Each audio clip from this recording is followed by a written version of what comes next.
my wife has become a stranger to me. This feeling did not arise at once, but gradually, like a shadow that imperceptibly covers a sunny day. At first it was minor misunderstandings, then silence, which became a habit. And then suddenly I realized that between us formed a gap that cannot be overcome by words. All I want from my wife is warmth and honesty. Without these things, I see no point in going on living like this. After all, it is these simple things that make our lives full of meaning, give it the very depth that allows you to feel alive. When there is a person who can be trusted unconditionally, when his presence warms the soul even on the coldest days, then every new day becomes special. But when this fire begins to fade, when trust is replaced by doubt and warmth turns into indifference, then the world around us dims and everything loses its significance. My story began trivially enough, as many families do. We led an ordinary, but generally harmonious life: work, children, home, work, children again, and so on day after day. I must confess, the kind of husband who willingly believes the nonsense he is told. I tried to be a good spouse, support my wife and participate in family life. She and I always found a common language, but over time I began to notice that my wife stopped actively participating in the upbringing of our children. At first I did not pay much attention to it. I thought it was just a temporary difficulty. Perhaps she was tired after work or just wanted some time to herself. But soon I began to realize that the situation was taking a serious turn. All the things related to scheduling, preparing school lunches, organizing leisure activities, and sometimes even checking the appearance of our children, fell on my shoulders. It is, of course, not so difficult, but there is one but: we have 2 girls. And how can I, as a father, explain to them how to properly care for themselves from a woman's point of view? I don't think it's my job to know about these things. I would like them to get advice and support from their mom. As a girl grows up, it's important for her to understand how to take care of herself, how to deal with the changes that are happening in her body and soul. I feel that a woman's perspective is needed here, that special sensitivity that a mother possesses. I have no doubt that I can give my daughters many useful things, teach them many things, but I lack experience and knowledge in such aspects related to women's health and self-perception. I want my daughters to know that they can turn to their mom for anything, whether it's clothing choices, skincare, or something more personal. It is up to mom to be their example of what a confident and happy woman can be. One day, while going through the mail on our shared computer, I happened to come across my wife's correspondence with her coworker. At first I didn't pay much attention to it. Everyone has work conversations. But the longer I read, the more doubts I had. There seemed to be more than just business correspondence going on between them. They were discussing the possibility of a close encounter outside of work but not knowing how to go about it, and their tone of communication was clearly not neutral. I could feel the anxiety growing inside me. A sense of betrayal overwhelmed me. It was impossible to believe that the woman I had trusted my entire life could take such a step. She was not just my wife, but a close person with whom I shared joys and sorrows, hopes and dreams. I tried for a long time to convince myself that perhaps I had misunderstood the situation. But every next word confirmed my worst assumptions. Thoughts swarmed in my head, making it hard to concentrate on anything else. What to do? How to react? In the back of my mind I hoped that all this would be a misunderstanding, that she would be able to explain what was happening. But that hope melted away with every new word I read. Each new paragraph seemed to confirm my worst fears. The words, full of innuendo and ambiguity, made me more and more uncertain. A storm of emotions was unfolding in my mind: anger, bitterness, resentment, and at the same time confusion. I needed to talk to my wife, to find out what was going on. Finally, on the evening of the same day, when my wife came home, I dared to speak, and our first serious scandal broke out.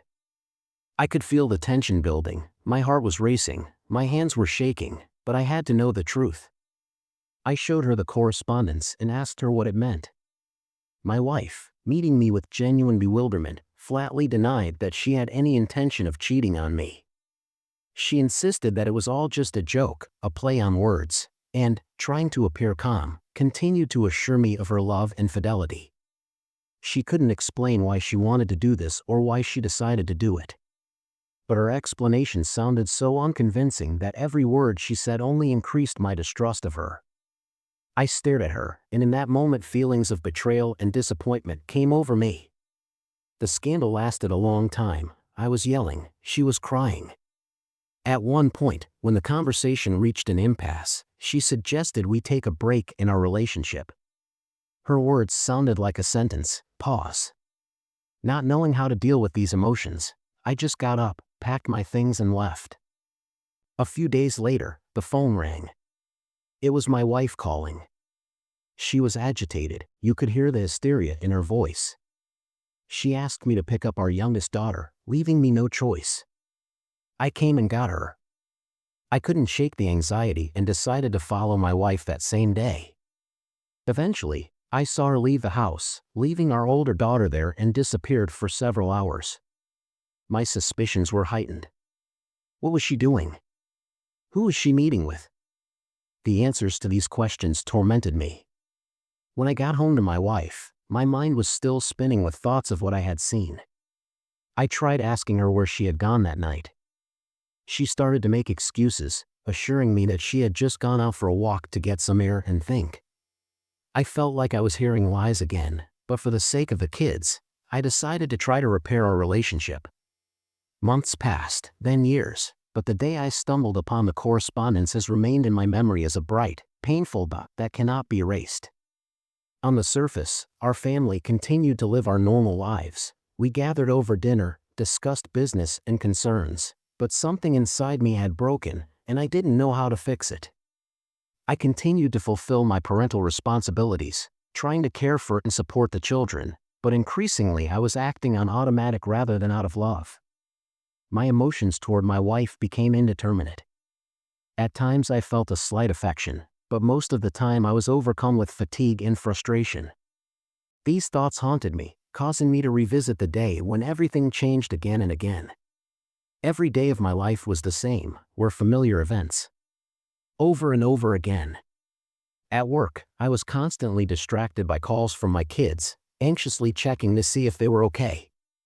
At the same time, my wife, sitting at work, was completely immersed in her world, enjoying the freedom and carefree attitude as if she had no responsibilities. Her smile, which used to light up our home, now shone only when away from it, around coworkers or friends. This difference in outlook on life became more and more apparent, and I couldn't understand why she could so easily pull away from our family. When I tried to discuss with her the need to pay more attention to our daughters, she responded with irritation, accusing me of being overly strict and demanding of the children. Her words made me feel unfair and resentful. After all, I am the one who takes most of the responsibility for their upbringing. I was tormented by the thought of how important both parents are to them, and I wanted her to share that concern. After each of these conversations, I was left feeling frustrated and misunderstood, and I increasingly felt a growing chasm between us that was difficult to bridge. But the most painful part of the situation was that not once in all this time had she shown understanding and respect for my needs. When I said that I too needed my own space and time to relax, I was always met with her bewilderment. She took it as a complaint or whim, which made me feel even more alienated and lonely. Instead of support and the opportunity to share my experiences, I felt like I was becoming a robot. I felt like I was becoming a soulless machine, working nonstop, around the clock, without respite or rest. Every day the feeling of depression took hold of me more and more. It became clear to me that if the situation did not change, I risked losing that important part of myself that needed care, attention and, most importantly, love. Meanwhile, my wife was living her own life. Her attitude towards me was becoming more and more distant, cold, and I felt that I was losing touch with her. There was a huge gap between us. Our conversations became superficial, as if we were strangers who happened to be under the same roof. Her interests and concerns seemed distant from mine, and every morning began with the feeling that I was waking up in a strange house. I tried to maintain the semblance of a normal family life, but every day this mask was pressing harder. More and more often I caught myself thinking that maybe our future was no longer connected to each other, and that thought filled me with pain and despair. The only thing I truly wanted from my wife was simple human warmth and sincerity. To be needed, to be understood, that was what was important to me in our union. Without these elements, I saw no point in continuing to live like this. The love that had once bound us was gradually fading away, leaving behind only emptiness and distrust. I realized more and more deeply that we had lost the depth of relationship that once gave us joy. Every day it became more and more obvious to me that without mutual understanding and support for each other, our relationship was doomed.